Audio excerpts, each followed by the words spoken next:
If you're taking Melania coin seriously, there's something wrong with you because there's nothing serious about Melania coin. The only thing that matters ultimately is Bitcoin. That's the only one that really matters. I consider myself a Bitcoin maxi, but at the same time, I'll Fred Krueger, mathematician and serial entrepreneur, co-authored the Big Bitcoin book and sold 10 companies for $500 million.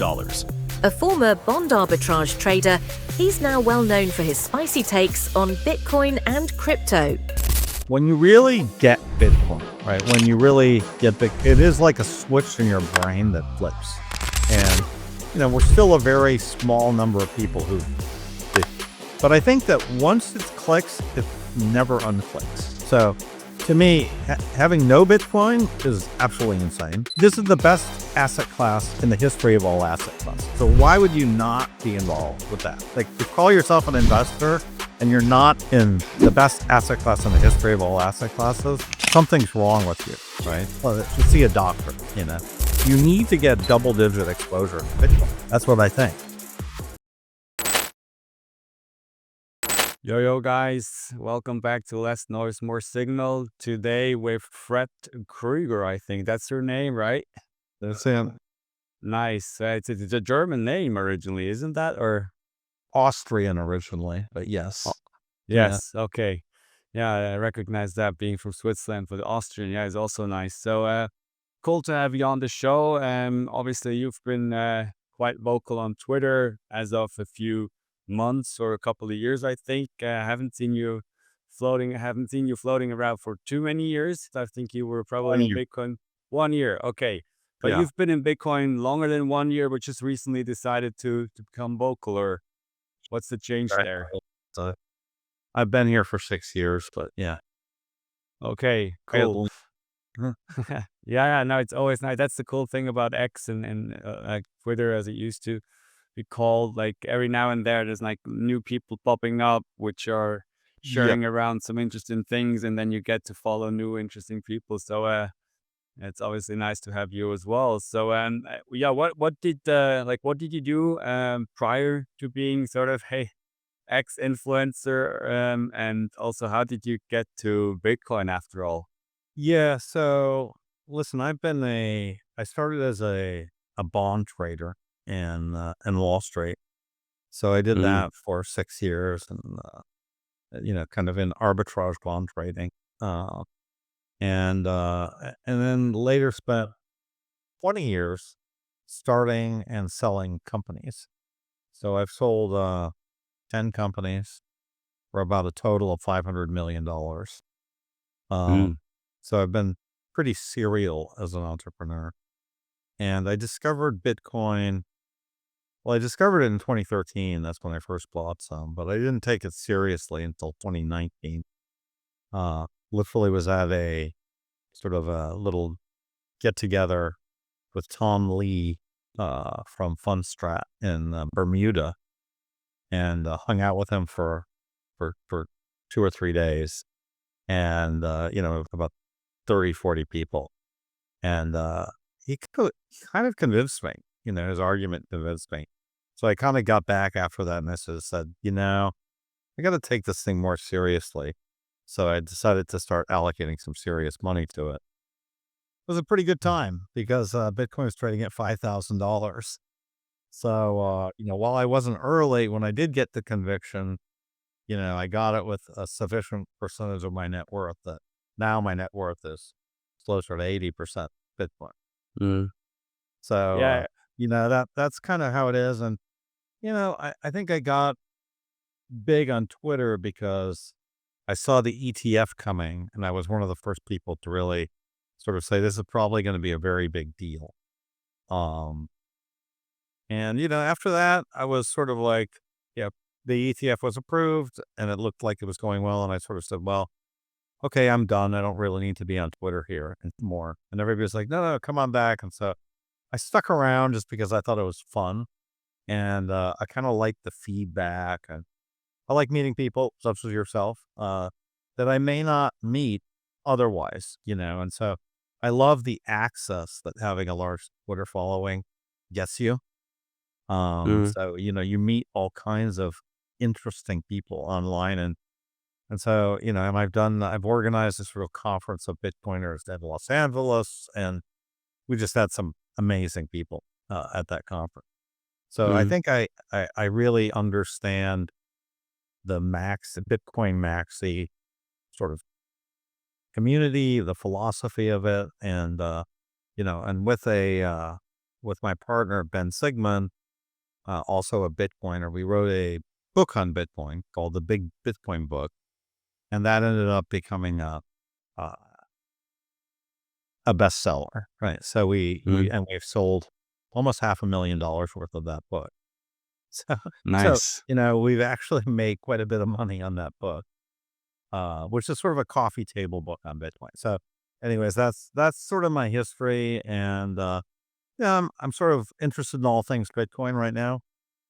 I consider myself a Bitcoin maxi, but at the same time, I'll, uh, I'll have opinions on things like meme coins or other things as well, which, a lot of pure Bitcoin maxi people will be like, Fred, how dare you? How Yeah. dare you talk about meme coins or Solana or It something? can get you torched. Yeah. And then, my view is like, if you're taking Melania coin seriously, there's something wrong with you because there's nothing serious about Melania coin. So that's sort of my Mm. view on this thing. Yeah. It's Yeah. the only thing that matters ultimately is Bitcoin. That's the only one that really matters.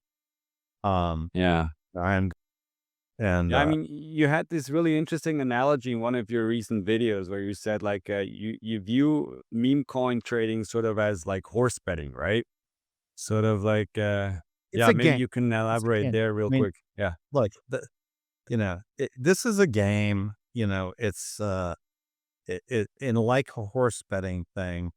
It's over very quickly. Hey, these meme coins they're not long-term investments. Nobody believes in them as long-term investments. The people betting into these things think they're either going to make money or lose money inside of a day. That's kind of Mm. the bet, right? Mm. Nobody bought Melania coin because they think Melania is going to create this value for the coin by doing projects or appearance. There's nothing.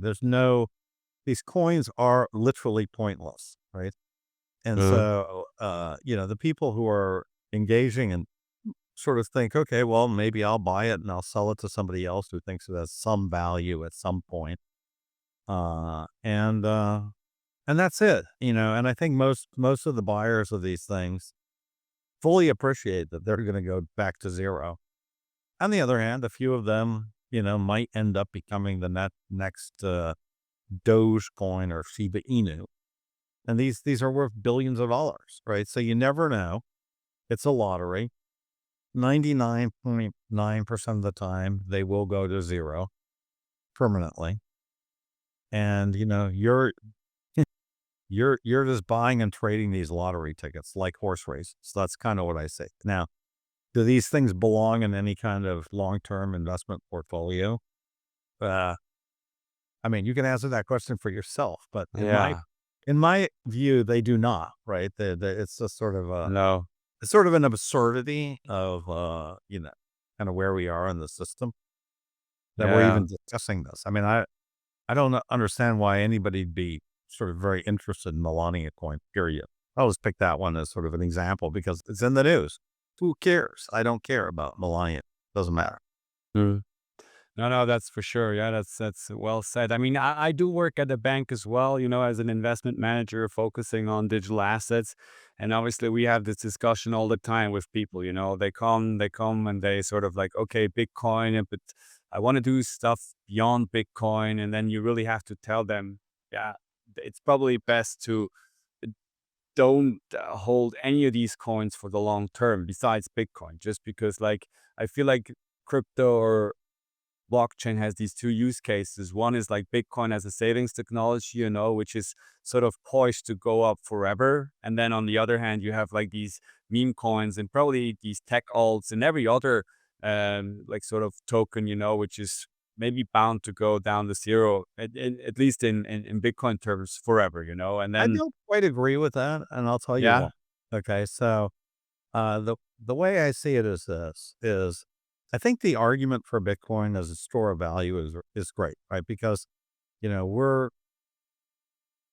it's really a store of value, meaning it's really what is money really? And money is something that you hold value in, and it potentially earns an interest, but the money plus the interest is a good way for you to hold money over periods of time, right? That's what the US dollar gives you. The Turkish lira does not give you that phenomenon. No. You have Turkish lira, the value of those Turkish lira is going down over time. Even if it does pay you some form of Turkish lira denominated. But Bitcoin does not pay interest, but it holds its value against things really well. And so as a long-term store of value, I think Bitcoin has a very clear value proposition. I do think that it's very likely that there are all kinds of ecosystems that form in cryptocurrencies, right? That have value. Okay. And in particular, I think there is a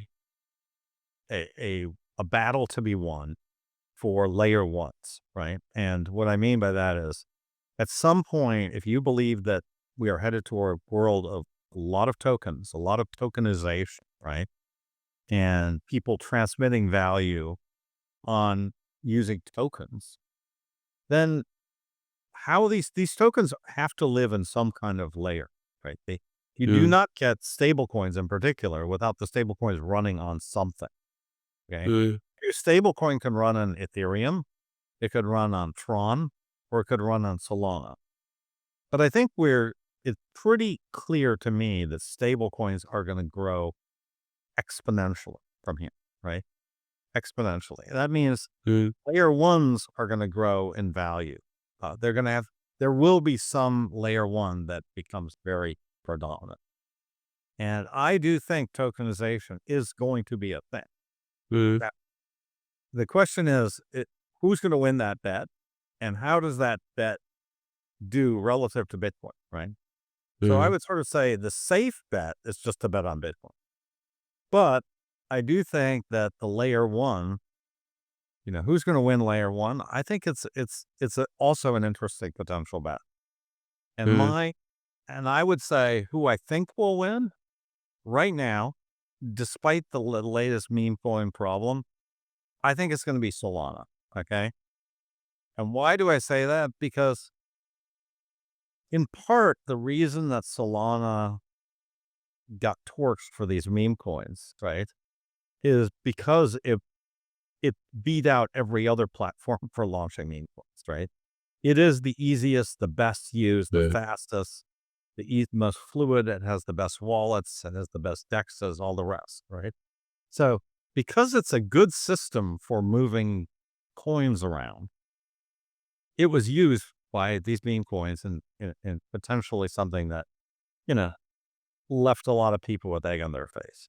But, that type of activity is probably going to be 10x in the next 3-4 years, right? So we're going to have more and more and more activity of this nature, whether it's stable coins, prediction markets, borrowing, DeFi, interest-bearing coins, you name it, right? I think stuff's going to explode. So I do believe that we are about to see some form of a crypto renaissance. Okay. Uh, Yeah. And, the question is, will there be something that beat Bitcoin? Probably, right? Because I think we have some sense of how Bitcoin's going to do over the next 10 years.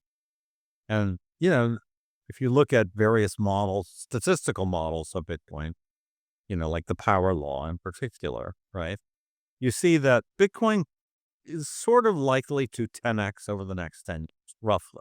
Most people sort of think we will probably hit $1 million per Bitcoin in 10 years. Now, for most people, that's an amazing rate of return. Right? If you can 10x your money in 10 years, why would you do anything else, right? And I think it's a totally valid argument, right? Like, And that's one of the reasons why I'm not in any hurry to diversify. This show is brought to you by NewHedge. In a market driven by complexity, insight is everything. NewHedge is a dedicated Bitcoin analytics and intelligence platform delivering cutting-edge analysis, on-chain metrics, and real-time market data. With 200 plus proprietary indicators, live derivatives data, and adoption metrics, NewHedge provides the depth and precision that serious market participants demand. Backed by some of Bitcoin's most prolific investors, NewHedge connects traditional finance with Bitcoin's evolving landscape. Gain your data edge today. Sign up for free now at newhedge.io and get 50% off your advanced subscription with the code SIGNAL. Because I think that's probably the safest bet in all of crypto. Right? There's nothing, that's the blue chip, right? That's like buying real estate in the center of Zurich, right? Yeah, exactly. That's not going to go down, or Geneva, I don't know which Swiss town you're in, but, Close to Zurich, yeah. You're in Zurich, okay, so, Close to Zurich, yeah. I would guess that the Zoomstorken Hotel in Zurich is still going to be prime real estate in 20 years. You know what I mean? It will. People are Yeah. still going to want to go there in 20 years. That spot in Zurich, and all all the houses next to it will still be super valuable 20 years from now, right? But those are the blue chips. But there's going to be some new thing, that might outperform it. And the question is, what is that? And should you even be involved in that? I think it depends on your time frame and your risk profile. If your time frame is, I really want to make I want to make 10x in the next 3 years, right? And you're willing to bet on that. Okay, well then maybe you're going to take some bet on Solana or something like that, or even maybe something even more risky like Sui, right? Yeah, exactly. Those are not completely crazy. And that's kind of where I kind of differ from my Bitcoin pure maxi friends, that I would say, I do believe that we are going to be using cryptocurrencies every day, just like I believe that, and I'll give you an example, for as long as I've lived in Europe, there was text, right? Text messages in Europe, they took off way before they took off in the US. And I remember in the 90s, I would go to Europe and everybody would be texting, but nobody texted in the US, right? People did not understand why would they text in the US. Yeah. It's still like the case if you go to US, nobody's using WhatsApp, and it's like it seems to be like a European thing still as of this day, Exactly. Right. So, I do believe that, we are going to eventually go to a world where, you'll be able to pay with stable coins at Starbucks. Now, I do believe that world is done, right? And, you'll buy a coffee and you just have stable coins in your fast wallet. And I don't think that those stable coins are going to be running on Ethereum, because Ethereum is too slow. It doesn't work for transmitting that value. And, I don't think it's going to be running on Lightning on Bitcoin either, It's just too clunky. It has too many problems. So I definitely think we're probably going to be using a world where we have these fast blockchains and fast and good wallets. And so, if you believe that world's coming, then, it's not going to be a Bitcoin only world. Yeah. And then furthermore, I would say, as we move from a world that's mainly humans interacting with other humans to AIs interacting with other AIs, they're going to need some way to talk to each other and to exchange value. And they're going to need to do it very quickly, right? Now, the unit of account might be Bitcoin or it might be USD stable. but they're going to need to have some communication between them as far as paying for stuff, right? Mm, mm, And I think that that level of communication between AI agents and humans, but also AI machine to machine payments is going to be quite big. And again, I think that to say that won't exist is sort of like to say AI is not going to ever evolve to something, you know, extremely smart. yeah. Whereas Yeah. I think that in any analysis of this, you pretty much have to assume that AI is going to reach almost human levels or exceed human levels of intelligence and capabilities in the next 10 years. So that's Mm, my view of that. mm. Well, I mean, yeah, that's interesting for sure. I mean, I do see it quite similarly in a lot of aspects, but then I would also sort of push back, or where I do see the concerns, or where I have my question marks, is really, I also think, like, because of the financialization, and as you said, the world is just gonna ever more financialized.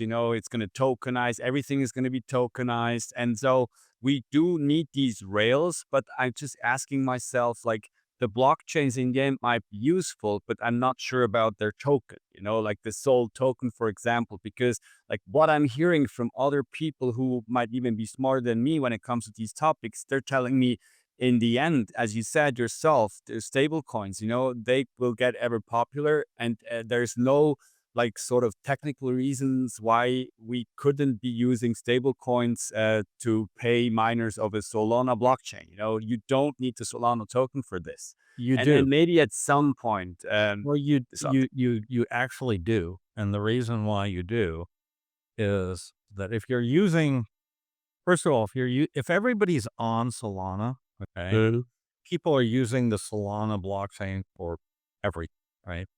It's very similar to people being on Facebook, or being on Instagram. Could you create another Instagram? Sure, it's easy enough to create another Instagram. Will people use it? No, because there's a network, right?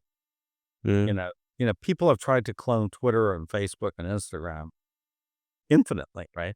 But there's a network effect, and at the end of the day, it's very hard to compete with Instagram, right? And that's why a quarter of the world's population every day logs into Facebook and Instagram. So one out of four men, women, and children on this planet are on those platforms. So the question is Solana going to get to kind of a billion daily active users? Let's just ask yourself that. Now, if it does, the way the system is built, there are fees. yep, And half of those fees go to the Solana validators, and half of those fees go to um, burning the Solana token. yeah, it's the token Now, itself. Yeah. if you look at how many fees there were last year, there were $350 million of Solana was burned last year. The previous year, it was 20 million. So we've Mm, grown 15x in 1 year. uh, You'll uh, see I'm not aware of companies that grew their fees or their revenue 15 times in a year. Really, not, no. So to me, if Solana can grow to $1 billion in fee burn next year, the token will do fantastically well, right? If it mm, gets to $5 billion a year burn, the token's going to do extremely well, right? And it's very easy to value this. In fact, it's a lot easier than valuing Bitcoin because literally there's X amount of Solana tokens. A bunch of them are burned. So it's really the question of how many do you think are going to be burned? That's it, mm, right? So it's very much like valuing a stock with a really growing, um, earnings. yeah. That's really Well, what it is.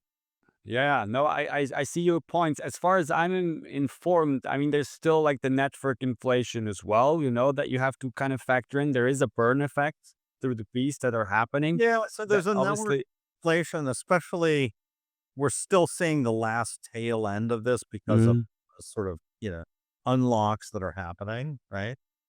But ultimately, right? Ultimately, there's enough money to pay the validators. and the rest of the money goes to burn tokens. It's a very simple mechanism. Yeah.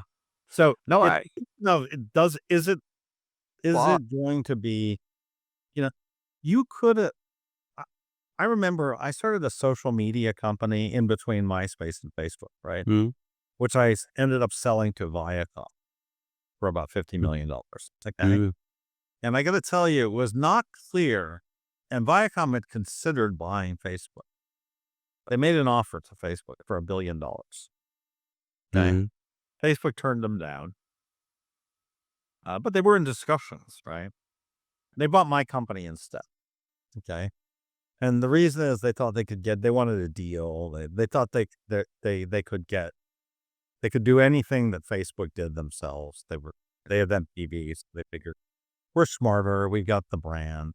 We're going to be able to do it ourselves. We just need to get sort of a basic bones of of a social media company. Well, of course they did. They were unsuccessful with it, right? So people think they can compete with these things, but Google could not compete with Facebook. They failed.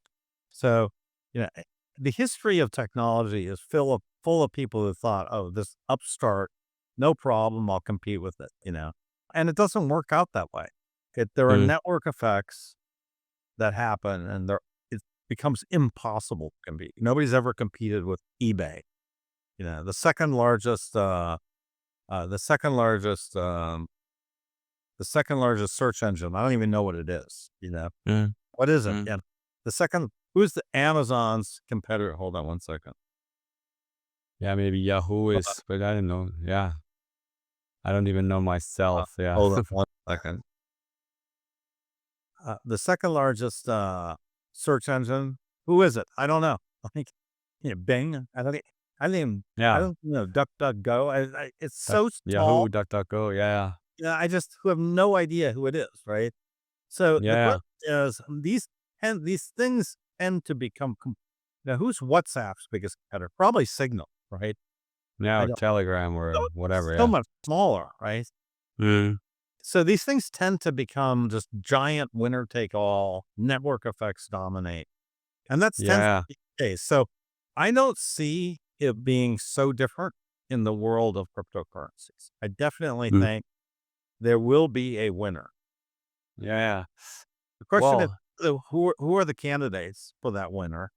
And I say, what is the timing? Well, I would say over the last 4 years, you could argue that because of the administration's approach, to cryptocurrencies, the banning them, criminalizing them, and everything else, there was no real place to develop any kind of network effect of any kind, right? uh, I think it's likely in the next 4 years, we're going to have a completely reversal of that, right? uh, And if that happens, and we do go into this mass tokenization phase and mass stablecoins effect, the next 4 years, I mean, who knows what could happen, but it could be just uh, extraordinary growth, right?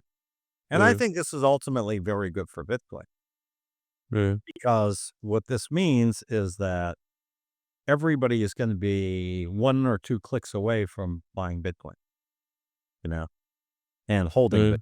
So, as right now, there's all these obstacles for you to buy Bitcoin or sell your Bitcoin. There's uh, all these speed bumps. You want to buy Bitcoin? Well, you need to go to X and Y bank because they're the only place that sell it. Or, I mean, I don't even know like how hard it is in Switzerland to buy Bitcoin, but it's still not trivial even in the US. yeah. At least for normies, it's still obviously, yeah, they have to go through some hoops at least. Yeah. There's some And I hoops. You mean, can't just say, I want Bitcoin in the next 10 minutes. Give me some Bitcoin, right? It's not, yeah. it's not You, three you, they're done, yeah. There are a few apps, but then again, you have to know the apps. You sort of have to like familiarize yourself with the apps in the first place. So yeah, it's definitely still not as easy as it could be. Probably, Yeah, yeah, it's that's for not, sure. and a lot of them, and the regulators are still very, very busy trying to make sure that it's difficult. Mm, We need to deregulate this space. And I think that less regulation is good. I think in the US, at least, we're going to see a massive deregulation of this space. Mass in the next year. We're going to have some clear guidelines around stable coins for half the people who were enforcing uh, these anti-crypto things in the SEC have lost their jobs. You know, they're firing people in the IRS who went after, crypto fraud and all the rest. So all this stuff's changing, right? And I think that, Yeah. this, to think that we are going to see more of the last 4 years, I think is not a correct assumption. I think we're going to see something very different in the next 4 years than we have in the last 4 years. Mm.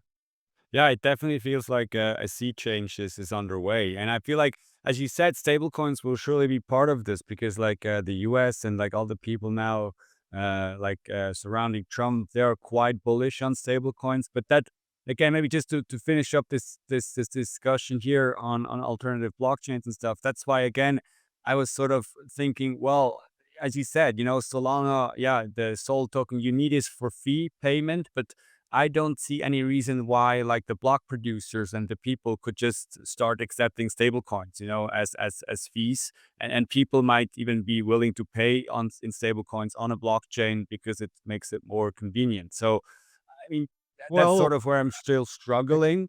not the way the Solana protocol works.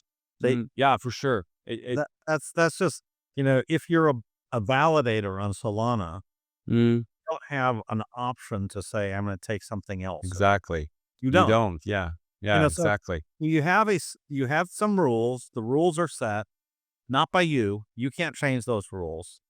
You have to Yeah. come in the rule structure. This is the way it's set. So Yeah. it's a pretty strong system, and that's why, overall Solana price has kept up with Bitcoin. It has. You know, Mm, it, you know, and it's possible that it's significantly outperforms. It's possible that it doesn't, but yeah. We it's not. I sure we wouldn't don't know. really bet against it. Like to me, it's like you know, and some of these, and it may not. For some reason, there may be something else that comes along.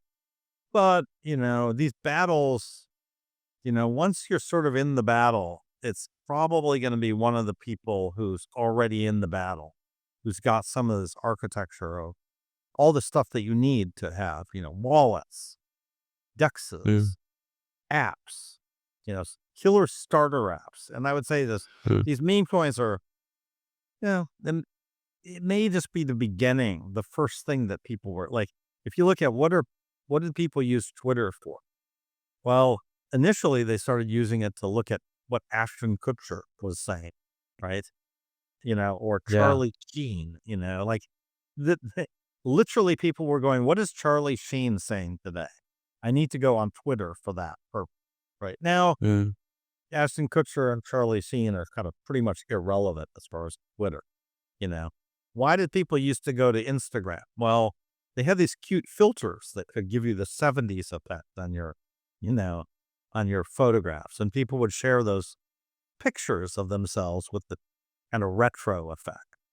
mm, Nobody does that anymore, right? So, you know, I think that some of these things kind of evolve, and this is sort of how they get traction initially. And, I think, you know, is Melania coin likely to succeed long term? Absolutely not. It's going to be like the filters in Instagram, right? But eventually, I do think we're going to see stable coins in particular really start being, getting kind of ubiquitous. And I think US dollar coins might even get accepted in Switzerland pretty soon. You know what I mean? mm, Like mm, imagine you've got some US dollar coins in your Phantom wallet on your mobile phone, and you walk into Borrowlock, and you're like, I'd like a vodka tonic. And they go, mm. okay, great. That's 10 Swiss francs. That's great. Do you mind if I pay with my Phantom wallet and USDC? Yeah, sure, no problem. Click, click, done. You know, so I can see. and this is interesting for America because it further exports the US dollar. Mm, It it allows the stablecoin people, it says the Treasury can say, in order to really qualify as a legal stablecoin, you need to buy treasuries of your dollar. And this mm, is how you should run your stablecoin. Buy the treasuries, issue your stablecoin, and get rich like Tether. But mm, but make sure you buy US Treasury bills with your stablecoin. mm. So that's the game plan right now. If you look at the stablecoin bill right now, that's what they're planning. And I think, Yeah. once this happens, once it, if you start having stable US dollar stable coins, permeate the world, right? Um, I think the Swiss franc becomes kind of irrelevant, really. Think about Mm, it. You don't really need the Swiss franc. You can just you can use stable coins anywhere you are. You don't need the euro. mm, What mm, do I care about the euro? Not needed anymore, right? People in France will be using stable coins to pay their rent. mm. So, Yeah, you know, that's probably something I'm seeing as well. I mean, currently, I'm obviously in the Swiss franc, just because I feel like it's still my currency of reference and the one I'm earning in. But it's true, like at least the stuff that I have on chain, because there is no Swiss stable coin of any like meaningful size. uh I do stuff. I have my stuff in USDC or USDT, and I think. Yeah, the right. further entrenched it gets, the more, this will sort of Well, it's spread also all like, around the world. we Yeah. hear the same network effects about the English language, right? Now, Yeah. I grew up in France, and when I was a little kid, it wasn't 100% sure that English language would become what it is today, right? Mm, But because of technology and everything else, we've kind of standardized on English as becoming, this language that everybody learns English, right? yeah. And Everyone has to. Yeah. Mm, you go to Germany, they speak English. You go to France, they speak English. And that wasn't the case in 1970, right? It wasn't the case. The French people just by and large spoke French. The Germans mm, spoke, they wasn't this, education process where everybody started saying, well, we probably need to learn English. So I feel like the same thing will probably be true for the US dollar stable coins. And if this happens, this will allow the US to continue its dominance, because if you have a fiat currency and the entire US starts accepting it, you can get away with a lot. But if the entire mm. world starts accepting with it, you really can get away with the law, right? Yeah. Yeah. I think No. that they're the US is very keen on having the dollar kind of becoming the world's transactional currency, right? Mm, mm. Now, uh, and Bitcoin can't really fill that role. And the reason it can't is that for a transactional currency, you want something where the value of it doesn't change a lot in a week, right? Like, you were going to get the same amount of, uh, you know, cups of coffee with with 100 USDT today or 2 weeks from now. Mm. But the value of, a million sats could change really dramatically over that period. Yeah. So It for probably that will in reason, the I future just as don't well. think Yeah. Bitcoin is not a great, um, it's not a great mm, mm, use for ordinary transactions because its value fluctuates too much, you know. But Yeah, and if it probably will going forward as well, right? Still, it will keep on floating around just because like there is like this absolute scarcity, which I'm not one of these Bitcoiners who believes at some point Bitcoin would just become stable. I don't see this happening like economically. I do, I, I it, do, I think it will become stable, but I think that's not going to happen for another 20 years. okay, yeah. Okay, Just so because it's gonna yeah, get so big, or what's your well, rationale behind that thinking? yeah. I mean, look, again, I go back to sort of statistically, right? Uh, you know, this is probably a good time to bring up the power law, right? So if you start looking at Bitcoin, you first say, well, is there a rhyme to this madness, right? Because it looks kind of crazy. If you just sort of zoom out and you go, well, 2013 was completely crazy. We hit 1,000, then we crashed down to 100. Then it kind of worked its way up back to 1,000 in 2016, right? And then it took off and went up 20x to 2018 January, and then it crashed down to 3,000. Then it went back up to 60,000. Then it crashed back to 20,000, and now here we are back at almost 100. Okay, well, that looks like that seems like a crazy trajectory, right? But on the other hand, if you look at everything in sort of log terms, and you look at the log of price, and you look at it relative to the logarithmic log of time since the Genesis block, you see actually it's a much more stable function. It's something like a line, right? It still wobbles around the line, but it's if you just do a simple regression in log terms, you will see that the correlation of coefficient of correlation is about 95%, right? So it's incredibly good fit. And actually the volatility is decreasing around the line. So this is kind of what Bitcoin does. And you can sort of say, okay, well, what does that mean for the next 10 years? And it says, well, it looks like it'll probably go up another 10 to 15 times over the next 10 years, right?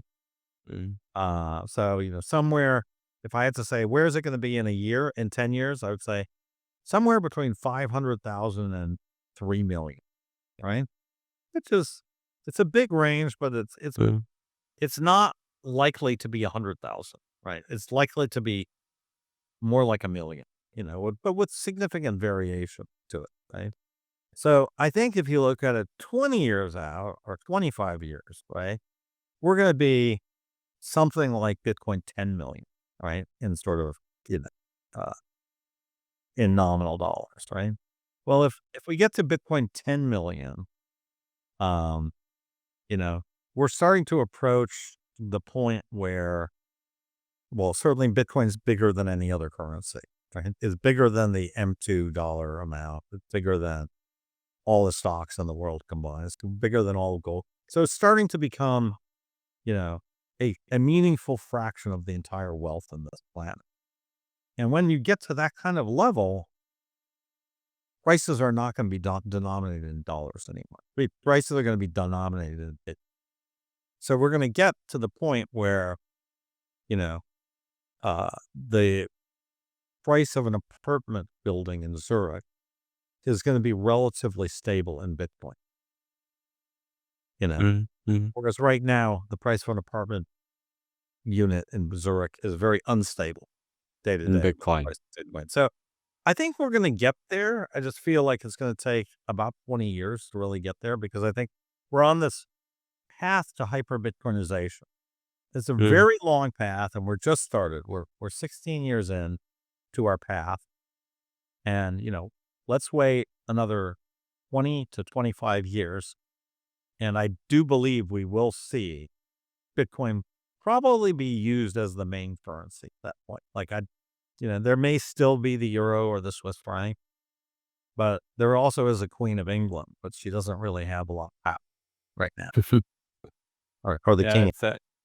it's actually a good comparison. Yeah, we'll see. That's certainly interesting trajectory as well. So, I mean, in terms of adoption, I wanted to talk about this other topic with you, because, and I think, we didn't hint at it, but I think one thing that Bitcoin does well is like command attention, sort of like Bitcoin has unmatched virality. So to say, that's at least what I feel like, and I feel like for more and more people, especially people high top up the rank, they're beginning to discover this. And my thesis sort of is like material wealth is no longer relevant for them, or like it's no longer scarce, but like some sort of attention and just virality is.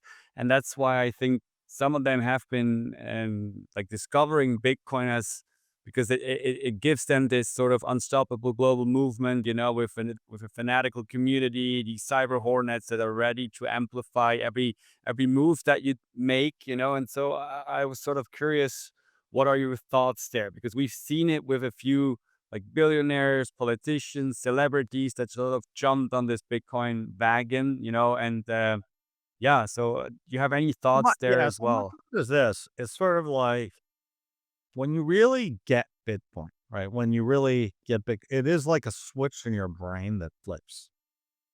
And I'm so glad I went to that investment conference in Bermuda in 2019. Because had I not gone, it's very possible that I never would have discovered it.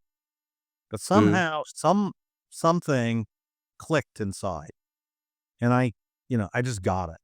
And I think everybody has their different paths to this, and we're still a very small number of people who, they, it clicked. But I think that once it clicks, it never unclicks, right? I feel like I've never met a Bitcoiner who just, I very few of them have just sort of like ceased believing, right? So it's really something that once you get it, you're like, oh my God, this is unbelievable, you know? And and so I think more and more people are starting to get it. And when you do get it, you just want to carry the word, like, Paul the mm, apostle, you know, you want to, it is very similar to like Christianity. I feel like one of those, early Christians that would just wanted to walk the earth and the mm, people, one at a time. And that's kind of what Bitcoin is like. And that's mm. why you'll find you get Bitcoiners that are willing to sit down with you and talk for no financial reason whatsoever. Just because we love this stuff so much that, we're like, we just want to spread the word. Mm. And, there's very few things in life where you get that, right? I don't know that many, you know, where I don't know that many things which compel you to just, you know, uh, just want to dedicate so much of your life to spreading the word for some idea, you know. Mm. That's the way Bitcoin is, and,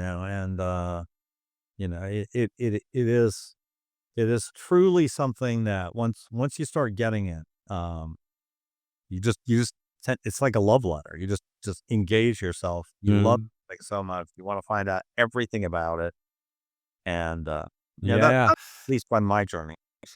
I mean, if you then turn again to these Bitcoin, the maxis that you brought up yourself as well. I mean, some of them are arguing that, like, with some people who start to get Bitcoin and they sort of get exposed to it, and then obviously they get some of the media attention that comes with Bitcoin, but then they go astray. They So like Javier, they launch a meme coin or do something else, and so well, he's these not a are they Bitcoiner. say like they didn't get it in the first place. So. I would say he look, he's not a Bitcoin, first of all. Okay. I've never, he's sort of said a very few things about Bitcoin, but he's not like he doesn't own Bitcoin. Mm, He's never said I own Bitcoin or I'm going to make a Bitcoin. He's not a Bitcoiner. So mm, he's just somebody who did something that has really nothing to do with Bitcoin at all. So I think there are very few Bitcoiners who've done anything else. I don't know of any really. Now there's some of them like uh, Plan B out of the Netherlands, right? So he got garnered a huge following, and then a lot of people were upset at him because he changed his model a little bit. yeah. But it's not the same as like he decided to launch Ethereum coins. You just don't see that in Bitcoin. There is there are battles. That people argue, is stock to flow his model, is that a good model or not? Or, you know, Mm, should ordinals be on Bitcoin? There's all kinds of little models among maxis, right? Battles. yeah. But you don't see maxis generally promoting other coins. It's not, Mm, you just don't see that. And, it's not. I just don't know really of any examples of that.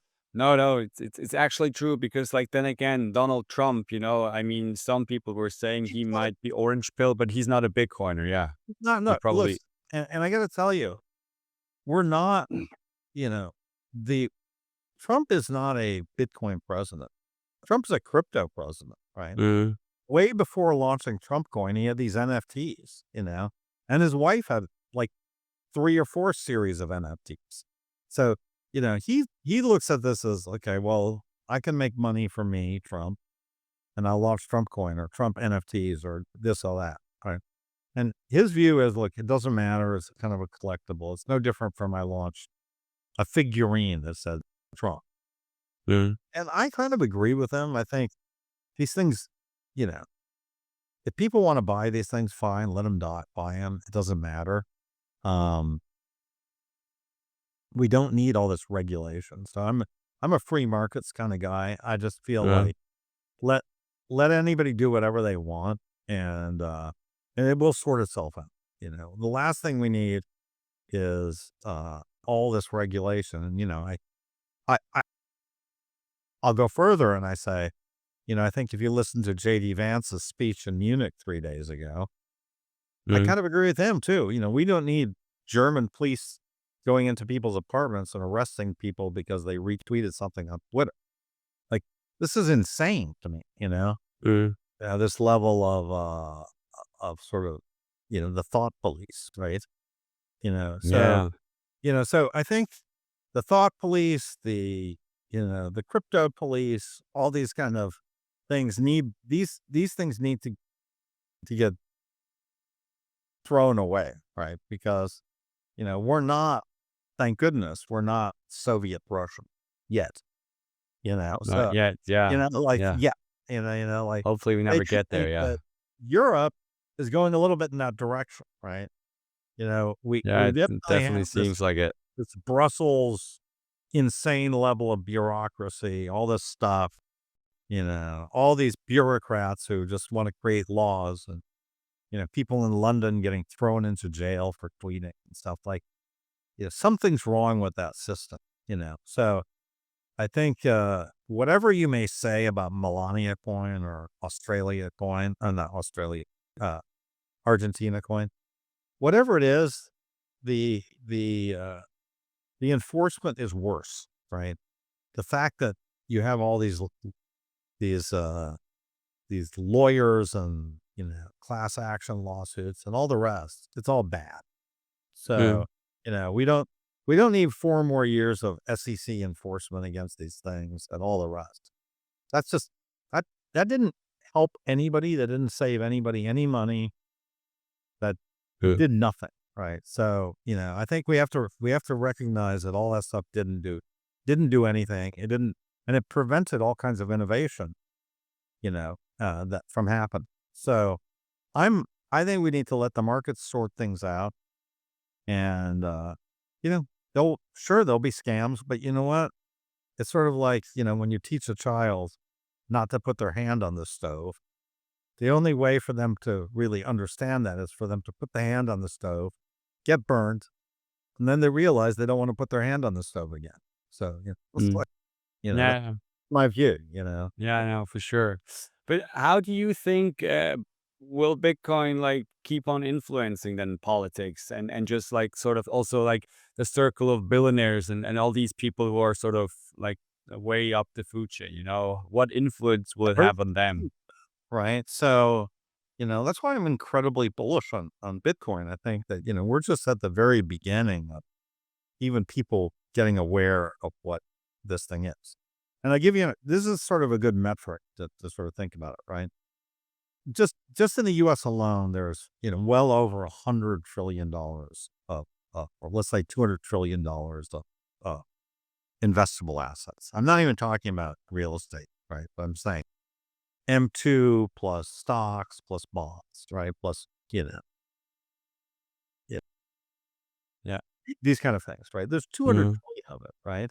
mm, Well, there's $2 trillion worth of Bitcoin, but of that 2 trillion, really there's a maximum of 200 billion that's held in sort of ETFs and other things that TradFi can buy, right? The other 90% of it's held by guys like me. You know what I mean? Like me, Michael Saylor, personally, Max Kaiser, all these guys, right? Most Bitcoin is held by people who mined it in 2013. People have accumulated on their own. It's not held by this pure TradFi world. So if you look at it that way, you go, well, there's 200 trillion, right? And then there's maybe $200 billion worth of, they hold currently about $200 billion worth of ETFs, right? And MicroStrategy. Okay. Well, that means that their kind of net allocation is 0.1%. Okay. So I think if you go from 0.1% allocation to maybe 5% portfolio allocation, well, you're talking about a 500x in terms of portfolio allocation, right? Now, if you think 500x portfolio allocation is not going to 10x the price of Bitcoin, you're insane, right? Like, to me, it's like the math is so clear, right? It's just so clear to me that this thing is going to at least 10x in the next 10 years. You know, we're just in this kind of system. We're in this phase of disbelief. Most of the people that you talk to in your financial world and your banks and all the stuff, they just don't get it. They do not get. They don't understand how their world is about to get disrupted over the next 10. Well, I mean, I found it quite interesting that we had this Abu Dhabi announcement a few days ago, and then Bitcoin didn't barely, or like it barely moved, sort of on the news.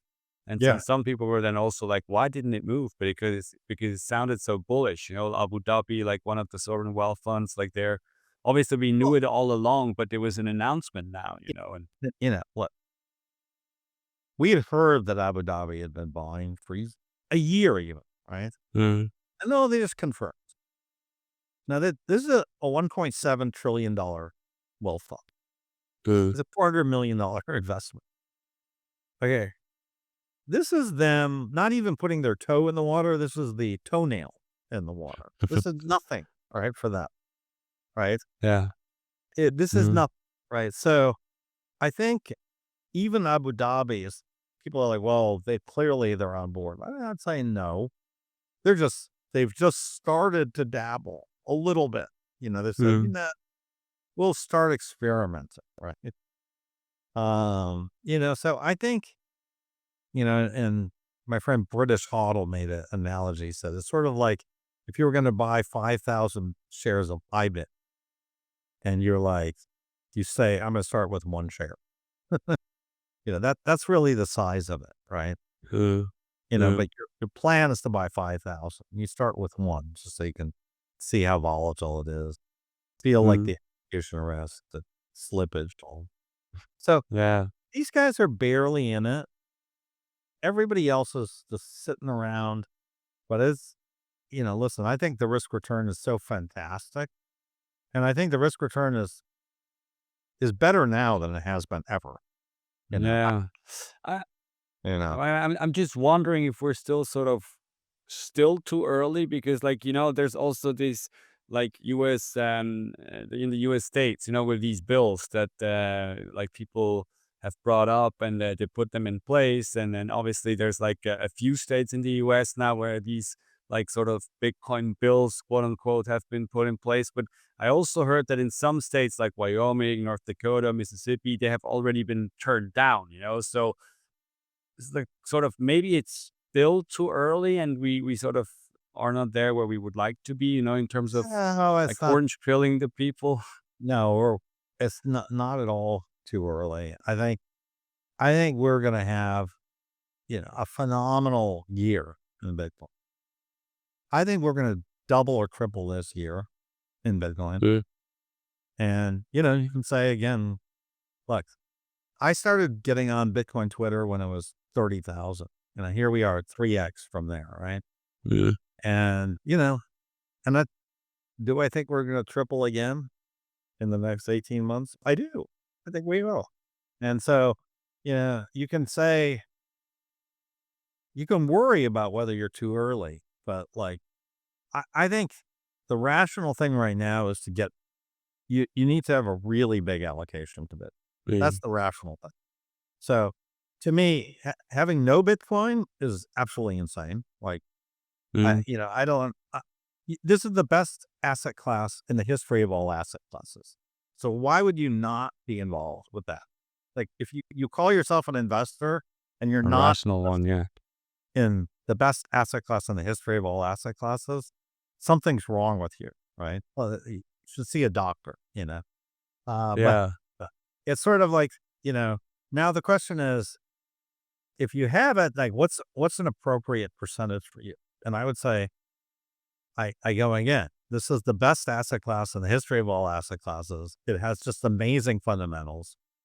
Are you going to put 2% of your net worth in something like that? I think you're insane to put 2%. mm, How about you should put 50% of your net worth in something like that? That's like a reasonable percentage for me. I think, and then by the way, that 50% is going to become 90% in 2 years. at some point, yeah, exactly. So, it's sort of like, and you're not forced to rebalance it, when it goes from 50 to 70% either. You can just keep on holding, right? So Mm, to me, this is like a complete no-brainer generational wealth kind of thing. And I feel like the smart, you need to get double-digit exposure to Bitcoin. That's what I think. yeah, And, you know, you know, I'll say what Satoshi sort of said. He said, like, if you don't get it, or I don't have time to explain it to you, I'm sorry. But that's it. yeah. Like, it's real simple. I've You used that quote myself before as well, study yeah. Bitcoin, look at the numbers, look at what it's done, the history of its price, analyze the stuff, look at the power law, look at the actual, the fundamental reasons it's going up and why it's just unbreakable and why it's a better store of value than gold. Mm, Make up your mind and buy some Bitcoin. Now, don't try to time it. Like timing it is not, has no, it's no, you're trying to say, well, is it too early to buy? It's all, it is. The best time to buy Bitcoin was yesterday. The second best mm, time is today. So get your yes, bags and stop looking at it. And then the question is, what kind of volatility can you tolerate over the period for a period? I mean, I get that people feel uncomfortable with holding such a jumping in with such a volatile mm, asset with 20% of their portfolio. I get it. On the other hand, I think that's the right move. I think taking a big jump here is the right move. And yeah, yeah, so, and I that's mean, kind of my view. And once you do it and you get a little bit of time behind you, it it's a lot easier 2, 3, 4 years out. You know, you've been hodling for 4 years. Year 5, it doesn't matter. Like it doesn't. So, and that mm, I can tell you that from experience. Like yeah, sure. market went down because the German government was selling.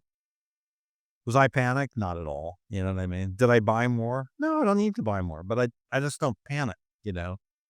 It Mm, doesn't impact me.